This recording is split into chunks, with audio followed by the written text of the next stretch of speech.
কোনো গ্রহণযোগ্য দলের প্রতিনিধি নির্বাচনের আগেই যদি এই বক্তব্যগুলো দিতে পারে তাহলে তার নির্বাচিত হওয়া ১০০% কাছাকাছি চলে যাবে।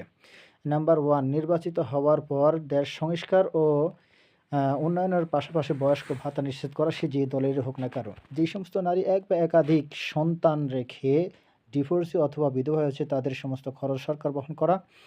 যেই সমস্ত পুরুষ অ্যাক্সিডেন্ট বা অসুস্থতার কারণে কর্মক্ষমতা হারিয়ে ফেলেছে তার এবং তার পরিবারের দায়িত্ব নেওয়া। পাগল পুরুষ এবং উভয়ের দায়িত্ব সরকার গ্রহণ করা। শিক্ষার মান উন্নত এবং বেসরকারি সমস্ত প্রতিষ্ঠানগুলো সরকারিকরণ করা।